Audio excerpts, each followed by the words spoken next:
গুলশান কলোনিতে গুন্ডারাজ, আতঙ্কিত স্থানীয়রা। কিন্তু কেন? সূত্র বলছে ওই এলাকায় রয়েছে প্রচুর ঘাস জমি ও একাধিক মাছের ভেড়ি। রাশ কার হাতে থাকবে তাই নিয়েই নাকি ঝামেলার সূত্রপাত। বাড়ছে দুষ্কৃতীদের দাপাদাপি। ঘটনায় প্রশ্নের মুখে পুলিশের ভূমিকা। পুর ও নগর উন্নয়ন মন্ত্রী ফিরহাদ হাকিম বলেন, পুলিশকে আরও সক্রিয় হতে হবে। ওখানকার মানুষ বলছেন যে আমরা শান্তিতে থাকতে চাই। ঠিক ঠিক, এটা পুলিশকে আরো সক্রিয় হয়ে ক্রিমিনাল অ্যারেস্ট করতে হবে। বৃহস্পতিবার রাতের ঘটনায় শুরু রাজনৈতিক চাপানোতর। রোহিঙ্গা ও বাংলাদেশি সংখ্যালঘুদের আখড়ায় পরিণত হচ্ছে গুলশান কলোনি। কটাক্ষের পাশাপাশি কেন্দ্রীয় শিক্ষা প্রতিমন্ত্রী সুকান্ত মজুমদারের বক্তব্যে উঠে এলো 1946 সালের গ্রেট ক্যালকাটা কিলিং। গুলশান কলোনির বিষয়টি তো আগেও সবার সামনে এসেছিল। ওখানে রোহিঙ্গা, বাংলাদেশি মুসলিম, তাদের আখড়া প্রায় 3000 ভোটার, জনসংখ্যা হচ্ছে প্রায় 2 লাখ। মানে কি ভয়ঙ্কর বোমের উপরে আমরা বসে আছি, বুঝতে পারছেন?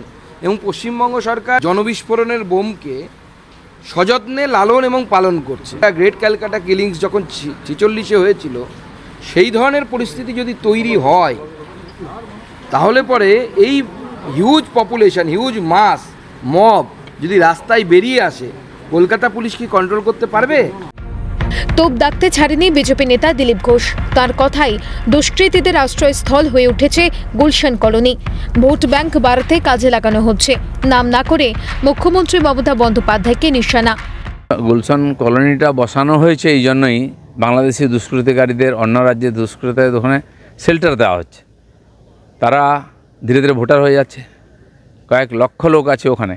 তাদের কাছে কোনো সিটিজেনশিপের কার্ডও নেই, ভোটারও হয়নি, কিন্তু তাদেরকে ভোটার তৈরি করে ধীরে ধীরে ওখানকার কাউন্সিলর জেতানো হবে।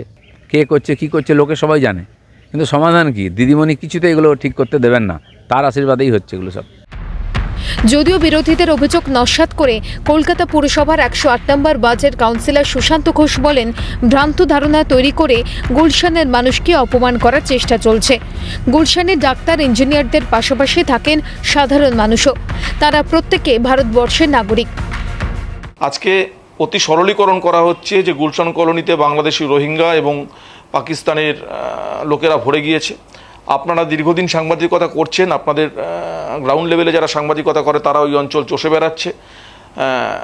একটা ভ্রান্ত ধারণা তৈরি করে, একটা ন্যারেটিভ তৈরি করে গুলশানের মানুষকে অপমান করবার চেষ্টা করা হচ্ছে এবং এমন একটা ধারণা তৈরি করা হচ্ছে যে কলকাতা শহরের মধ্যে গুলশান হয়তোবা এমন একটা জায়গা যেখানে বেআইনিটাই আইন। গুলশানে যেমন ডাক্তার থাকে, গুলশানে যেমন ইঞ্জিনিয়ার থাকে, গুলশানে যেমন লয়াররা থাকে, ঠিক তেমনি গুলশানে সাধারণ নাগরিকে থাকে। আরেকটা কথা দায়িত্ব নিয়ে আপনার চ্যানেলকে আমি বলতে চাই যে যারা বলছে গুলশানে রোহিঙ্গা এবং পাকিস্তানি দেশদ্রোহীতে ভর্তি, আমি দায়িত্ব নিয়ে বলছি যারা গুলশানে বসবাস করে তারা প্রত্যেকে ভারতবর্ষের নাগরিক। তারা ভারতবর্ষের সংবিধানকে সম্মান দিয়ে সেখানে বসবাস করছে। কিন্তু যদি কেউ বলে থাকে এখানে রোহিঙ্গা ভর্তি, যে কথাটা বারবার করে বিরোধী দল বলবার চেষ্টা করছে, সেটা সম্পূর্ণ একটা ভ্রান্ত ধারণা। তবে সকলেই চাইছেন শান্তি ফিরুক গুলশান কলোনিতে। সেই দিনের অপেক্ষা। ক্যালকাটা নিউজ।